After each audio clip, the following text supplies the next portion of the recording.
Good morning, students. Welcome to physics class. My name is Virender and I will teach you physics subject. So, in our physics, the first जो आपका chapter है, that is the motion. Because science subject includes all the three subjects like chemistry, physics, biology, but we will discuss the physics subject only, and this is your first chapter of physics, that is motion. Now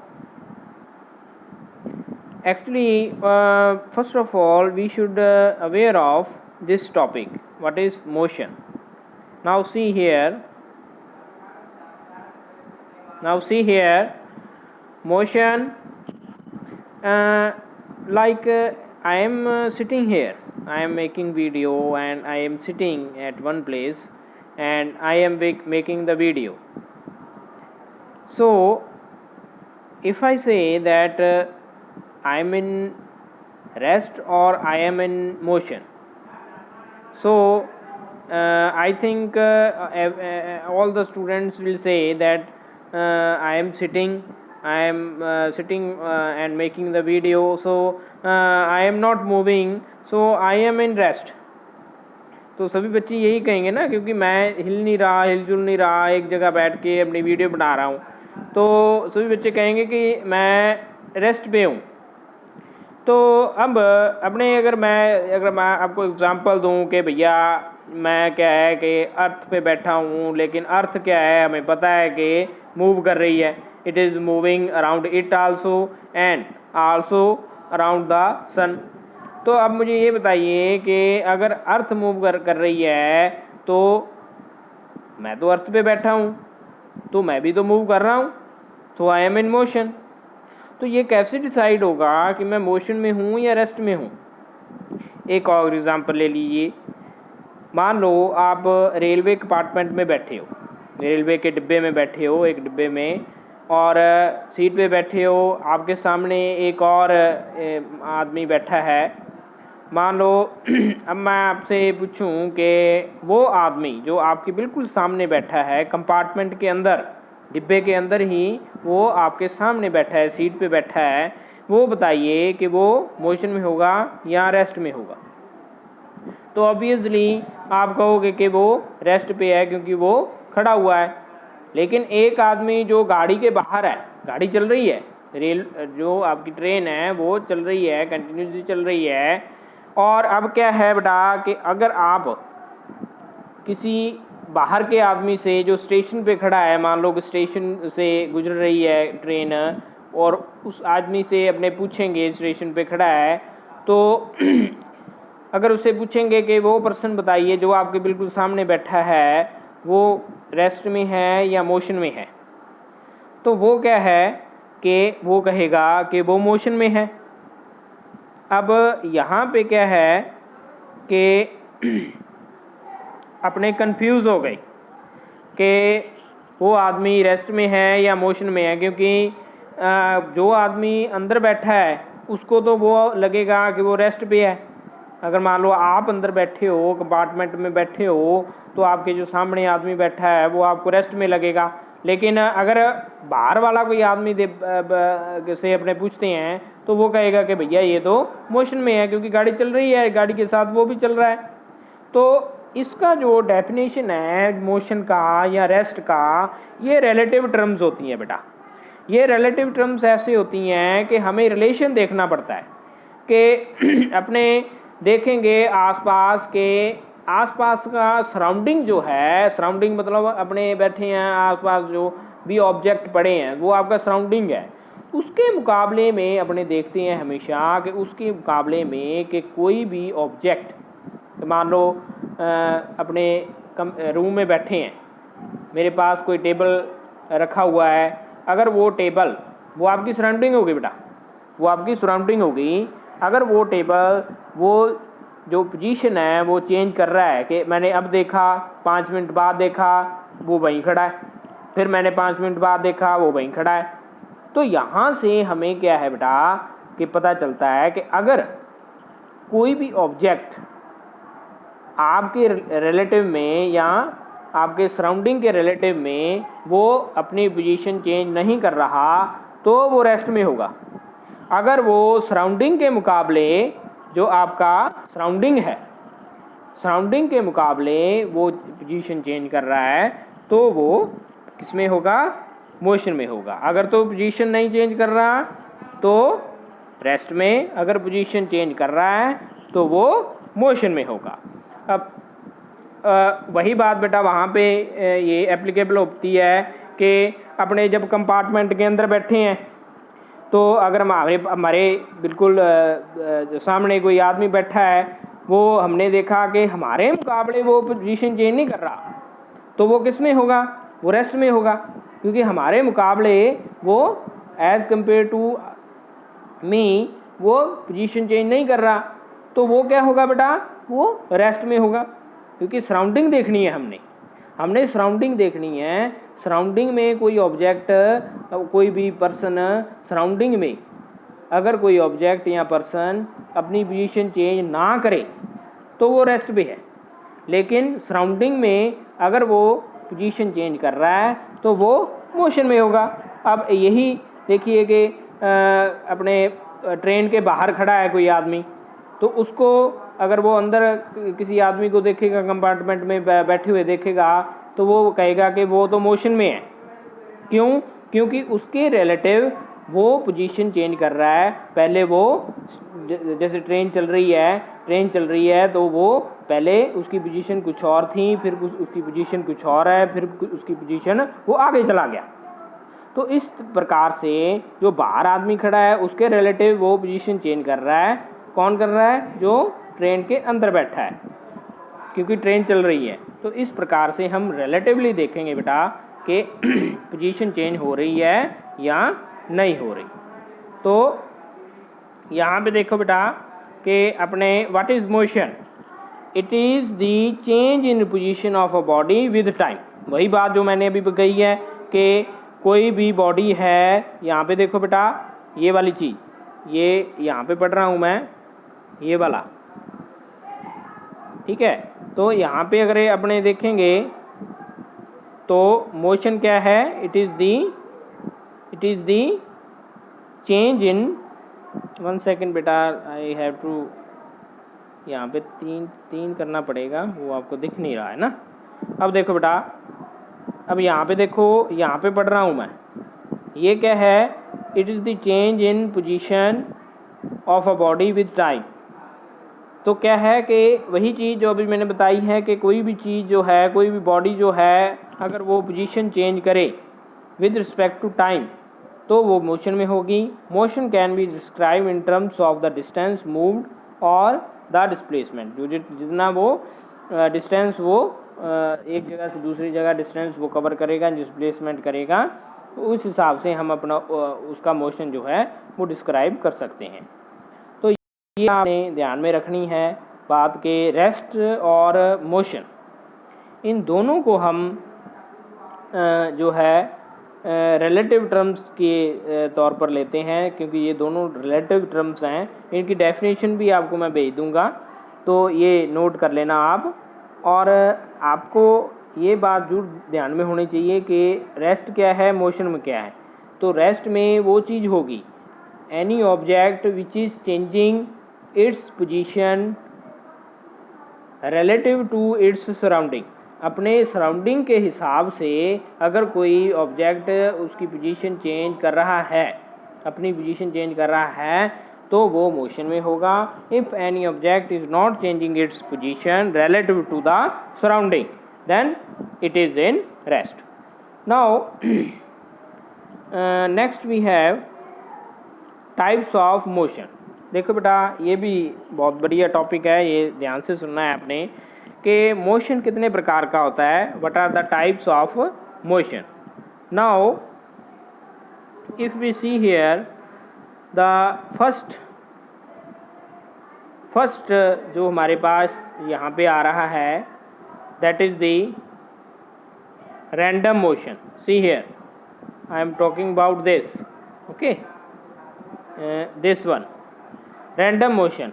देखो बेटा random motion क्या है, random motion जो randomly हो, जिसकी कोई direction ना हो, कोई मैग्नीट्यूड ना हो, कुछ नहीं, बस रैंडमली हो रहा है जो मोशन, वो that is the random motion. उसके बाद बेटा हमारे पास नेक्स्ट जो है that is the translational motion. See here, अगर अपने यहाँ पे देखेंगे बेटा कि पहली टाइप थी हमारी रैंडम मोशन और दूसरी अब यहाँ पे निकल के आई है जो यहाँ से टाइप्स ऑफ मोशन से, वो है ट्रांसलेशनल मोशन।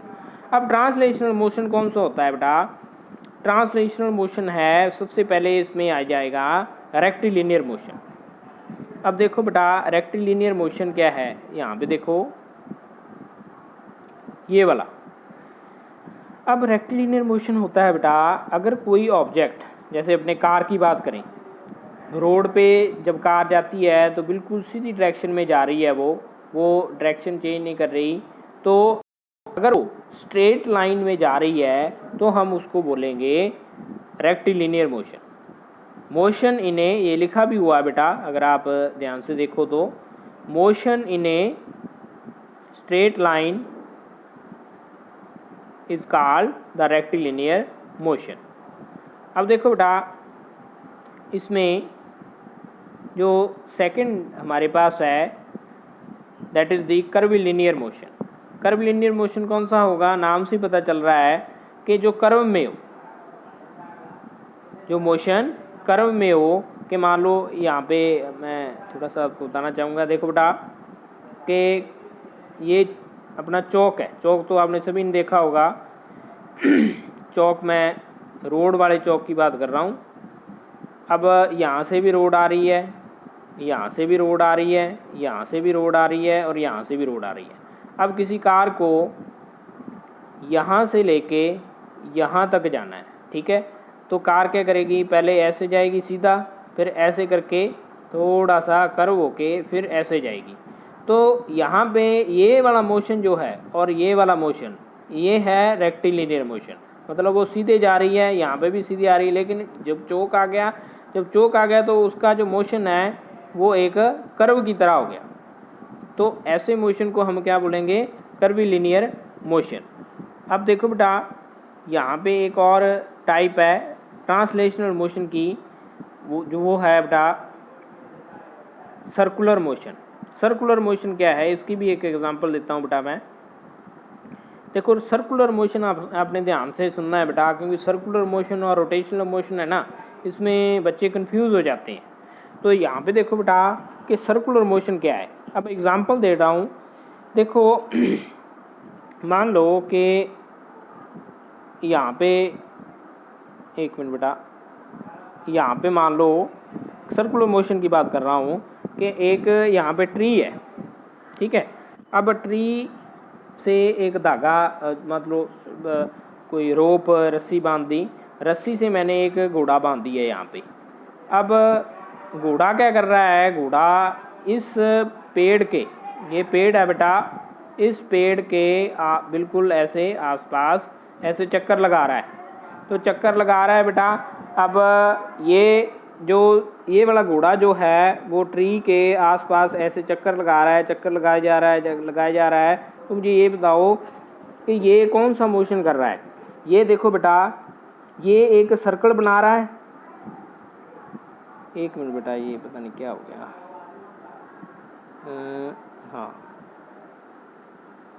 हाँ एक मिनट बेटा।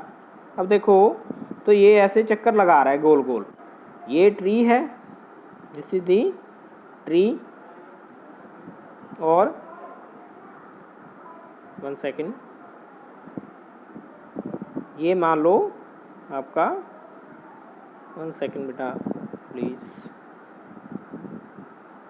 ये मान लो आपका ट्री हो गया। ये मैंने रस्सी बांध दी और रस्सी से एक यहाँ पे घोड़ा बांध दिया। अब घोड़ा क्या कर रहा है, वो गोल गोल चक्कर लगा रहा है किसके, ये ट्री है बेटा, दिस इज ट्री। तो वो क्या कर रहा है, ऐसे गोल गोल चक्कर लगा रहा है। तो वो कौन से पाथ में जा रहा है, वो सर्कुलर पाथ में, क्योंकि हमें पता है ये सर्कल होता है। ये जो गोल हमने बना दिया ये सर्कल होता है, तो सर्कल के अराउंड वो क्या कर रहा है, वो चक्कर काट रहा है।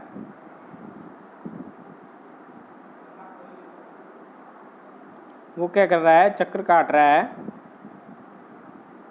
तो अब इस मोशन को हम बोलेंगे सर्कुलर मोशन।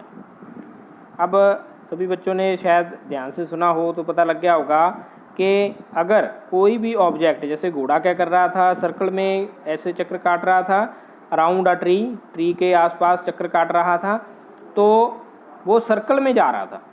तो any object which is moving in a circular path is said to be have circular motion. तो उसके पास कौन सा मोशन होगा, सर्कुलर मोशन। अब आगे देखो बेटा, आगे हमारे पास है रोटेशनल मोशन।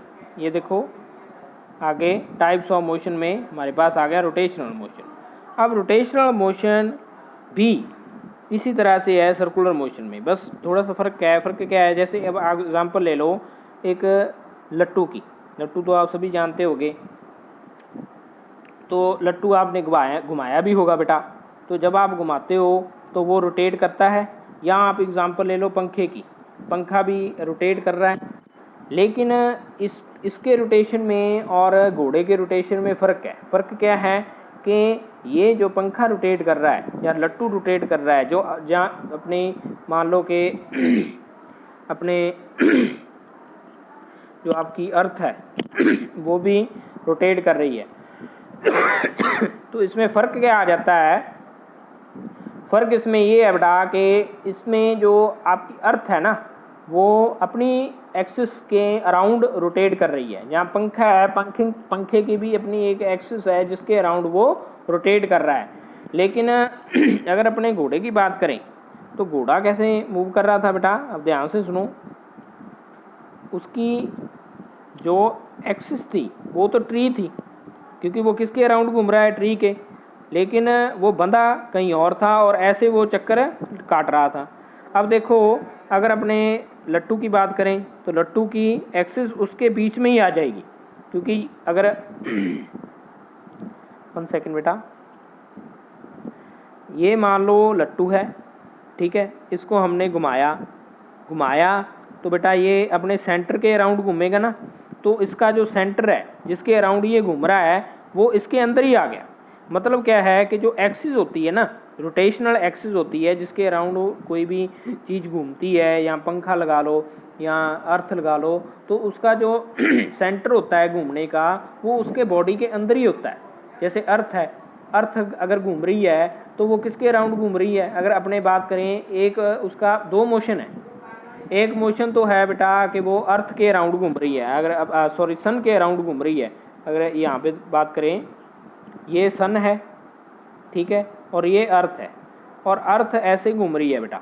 अब ये दोनों मोशन कर रही है, और रोटेशनल मोशन भी कर रही है और सर्कुलर मोशन भी। कैसे, क्योंकि हमें पता है कि ये जो अर्थ है, ये अर्थ जो है वो अपने अराउंड, मतलब अपने एक्सिस के अराउंड भी घूमती है, और ये अपने जो सन है, दिस इज द सन, तो सन के अराउंड भी ये, दिस इज द सन, ये सन के अराउंड भी ये चक्कर लगाती है।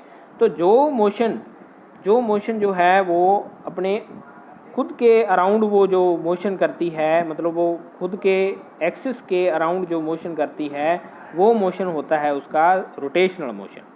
या जो पंखा घूम रहा है ये भी रोटेशनल मोशन है, जो लट्टू अपने घुमाएंगे वो भी रोटेशनल मोशन है। लेकिन जो मोशन अर्थ सन के अराउंड कर रही है ना, ये वाला मोशन, ये सन के अराउंड जो कर रही है, ये मोशन को हम बोलेंगे सर्कुलर मोशन। कारण, क्योंकि जब ये मोशन हो रहा है तो उसका सेंटर क्या है, सन। तो ये जो सेंटर है वो अर्थ के ऊपर नहीं है ना। इस मोशन में, ये सर्कुलर मोशन में जो उसका सेंटर है वो सन है। लेकिन जब वो अपने अराउंड घूम रही है तो उसका जो सेंटर है वो उसी के अंदर आ जाएगा, मतलब अर्थ के अंदर ही आ जाएगा। तो इसमें 2 तरह का मोशन बन जाता है। तो इस प्रकार से अगर तो जो सेंटर है जिसके अराउंड ऑब्जेक्ट घूम रहा है वो उसी में ही आ जाए तो वो है रोटेशनल मोशन। अगर वो क्या है, वो साइड में आ जाए, वो क्या है आपका अलग से मोशन बन जाता है, वो होता है सर्कुलर मोशन। तो इस तरह से आपने कंफ्यूज नहीं होना। एग्जांपल मैंने दे दी बेटा, earth rotating around the sun, earth moving around the sun, ये आपका मोशन हो गया सर्कुलर मोशन। या मैंने और एग्जांपल दी थी कौन सी, अपने जो घोड़ा है वो ट्री से बंधा हुआ है और वो गोल गोल चक्कर लगा रहा है ट्री के अराउंड, वो हो गया आपका सर्कुलर मोशन। और ये जो मैंने लट्टू के घूमने की बात की या पंखे के घूमने की बात की, वो हो गया आपका रोटेशनल मोशन। अब देख बेटा एक और है ऑसिलेटरी मोशन। ऑसिलेटरी मोशन सुनो, मान लो कोई ऑब्जेक्ट है, वो ये पोजीशन, ये मैंने जो लाइन बना ली, इससे कभी तो इधर को जाता है और फिर वहाँ से फिर से वापस आ जाता है, फिर वो इधर को जाता है, फिर से वहाँ से वापस आ जाता है। तो वो क्या कर रहा है, कभी इधर जा रहा है फिर वापस आ रहा है, कभी इधर जा रहा है फिर वापस आ रहा है। तो ये क्या होता है बेटा, ये उसकी मान लो हो गई मीन पोजीशन, ये वाली जो है वो हो गई इसकी मीन पोजीशन। तो ये क्या कर रहा है, मेन पोजीशन से कभी इधर को जा रहा है फिर से वापस आ रहा है, तो कभी इधर को जा रहा है फिर से वापस आ रहा है। तो ये कभी तो जो है फ्रॉम मीन पोजीशन और टू मीन पोजीशन ऐसे मोशन कर रहा है, मतलब टू एंड फ्रो मोशन कर रहा है। तो ऐसे मोशन को हम ऑसिलेटरी मोशन कहते हैं कि कोई भी ऑब्जेक्ट है वो मीन पोजीशन के इर्द गिर्द ऐसे मोशन करे, कभी मीन पोजीशन के इधर को जाए कभी मीन पोजीशन के इधर को जाए, तो ऐसे मोशन को हम टू एंड फ्रो मोशन या ऑसिलेटरी मोशन कहते हैं। तो बेटा हमने सभी मोशन को स्टडी कर लिया। अब देखो टाइप्स ऑफ मोशंस फिर से बता रहा हूँ बेटा मैं। रैंडम मोशन जो जिसमें कोई डायरेक्शन नहीं होती, कोई मैग्नीट्यूड नहीं, रैंडमली हो जाता है। सेकंड अपने ट्रांसलेशनल में पढ़ा रेक्टिलिनियर जो स्ट्रेट लाइन में होता है, कर्विलिनियर जो कर्व में होता है, सर्कुलर जो सर्कुलर पाथ में होता है। उसके बाद रोटेशनल मोशन होता है। रोटेशनल मोशन में क्या होता है बेटा कि आपका जो एक्सिस है, एक्सिस के अराउंड जो है ऑब्जेक्ट मूव करता है, वो जो एक्सिस होती है वो ऑब्जेक्ट के बीच में ही होती है। और ऑसिलेटरी मोशन में हमने पढ़ा कि टू एंड फ्रो मोशन जो होता है वो ऑसिलेटरी मोशन होता है। ये सारे टाइप्स हैं बेटा, ये आपको मैं PDF भेज दूंगा, वहाँ से नोट कर लेना। अगला जो हमारा टॉपिक है, देखो वीडियो लंबी हो गई तो इसलिए अपने वो टॉपिक जो है वो कल करेंगे। आपने क्या करना है बेटा, जो ये जो मैंने समझाया है इसकी PDF भेजूँगा, वो PDF आपने वहाँ पे लिख के, कॉपी पे लिख के वो काम मुझे भेजना है मेरे नंबर पर। मेरा नंबर आपको मैंने पहले ही दे दिया है, या नहीं पता तो मैं अभी दे दूँगा। तो ये इतना काम आपने, एक तो मोशन, रेस्ट की डेफिनेशन और टाइप्स ऑफ मोशन, ये आपने जो है वो करके, ये पूरा काम करके मुझे भेजना है। थैंक यू बेटा, thanks and have a nice day.